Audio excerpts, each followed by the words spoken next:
नमस्कार दोस्तों, इस वीडियो में आप सभी का स्वागत है। आम आदमी फिर निराश, टैक्स स्लैब में बदलाव नहीं, आरबीआई डिजिटल करेंसी लॉन्च करेगी, क्रिप्टो में कमाई पर 30% टैक्स। उम्मीदों की लहर के बीच में वित्त मंत्री निर्मला सीतारमण ने अपना चौथा बजट पेश कर दिया है। संसद में उन्होंने 90 मिनट की बजट स्पीच शुरू कर दी। लोकसभा अध्यक्ष ओम बिड़ला ने मुस्कुराते हुए कहा कि मंत्री जी आज डिजिटल बजट पढ़ रही है। सबसे बड़ी दो घोषणाएं भी डिजिटल एरिया की थी। टैक्स स्लैब में इस साल भी कोई बदलाव नहीं किया गया। आरबीआई डिजिटल करेंसी लॉन्च करेगी, पर निवेश में पॉपुलर जरिए क्रिप्टो करेंसी से होने वाली कमाई पर 30% टैक्स लगा दिया है। इसी साल लॉन्च होगी डिजिटल करेंसी।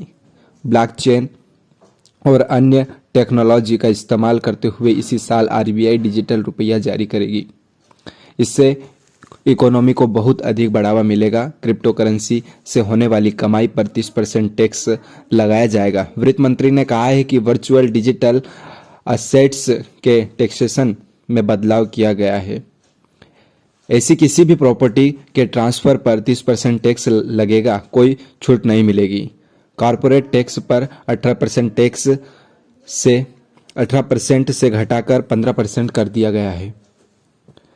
निवेश के लिए 7.55 लाख करोड़ पूंजी निवेश से रोजगार बढ़ाने में बड़ी उद्योग और एमएसएमई दोनों से मदद मिलती है।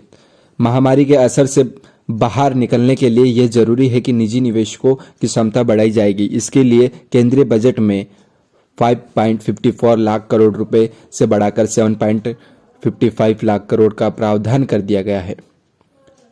क्लाइंट्स चेन से निपटने के लिए सॉवरेन ग्रीन बॉन्ड्स जारी किए जाएंगे। इससे मिलने वाली रकम को ऐसे प्रोजेक्ट में लगाया जाएगा जो कार्बन उत्सर्जन में कमी लाने में मददगार होंगे। सेमीकंडक्टर निर्माण के लिए इंडस्ट्री डेवलप की जाएगी। इससे निर्यात को भी बढ़ावा मिलेगा। गेमिंग और एनिमेशन बनेंगे इकोनॉमी का हिस्सा।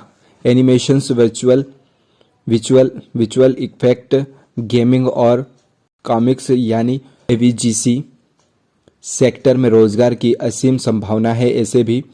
ऐसे में एवीजीसी प्रमोशन टास्क फॉर्म इससे जुड़े भी टास्क होल्डर्स के साथ बातचीत करेगी। ऐसे रास्ते तलाशेगी जिससे हमारी घरेलू क्षमता के जरिए हम अपने बाजार और ग्लोबल मार्केट की जरूरतें पूरा कर सकेंगे। रोजगार और गरीबों के लिए ऐलान। पीएम गति शक्ति मास्टर प्लान के तहत एक्सप्रेसवे बनेंगे। नेशनल हाईवे नेटवर्क 25,000 किलोमीटर तक बढ़ाया जाएगा। इस मिशन के लिए 20,000 करोड़ रुपए का प्रावधान किया गया है। हमारी कोशिश 60 लाख नए रोजगार का सृजन करने की होगी। गरीबों के लिए 80 लाख घर बनाए जाएंगे। 48,000 करोड़ रुपए इसका बजट है। 2022-23 में ई पासपोर्ट जारी किए जाएंगे, जिसमें चिप लगी होगी। विदेश जाने वालों को सहूलियत होगी। डाकघरों में भी अब एटीएम मिलेंगे। एमएसएमई को 6,000 करोड़। एमएसएमई को मजबूत करने के लिए नई योजनाएं शुरू होगी। 5 साल में 6,000 करोड़ रुपए दिए जाएंगे। उदय ई श्रम, एनसीएस और असीम पोर्टल आपस में जुड़ेंगे।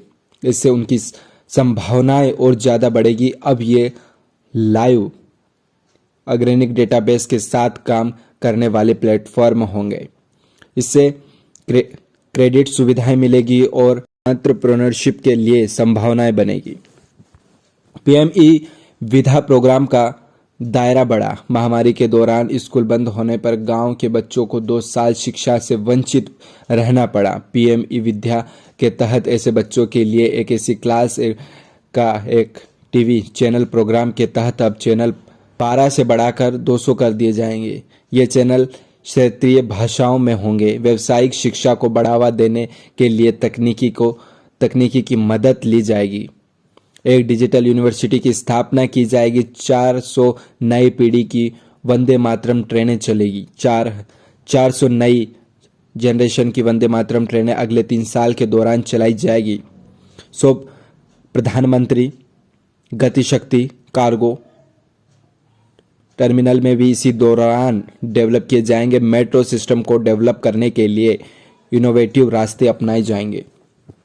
गंगा किनारे अब ऑर्गेनिक खेती एमएसपी का भुगतान सीधे किसानों के खेतों में किया जाएगा। गंगा के किनारे 5 किलोमीटर के दायरे में आने वाली जमीन पर ऑर्गेनिक खेती को बढ़ावा दिया जाएगा। खेती की जमीन में दस्तावेजों के डिजिटलीकरण होगा।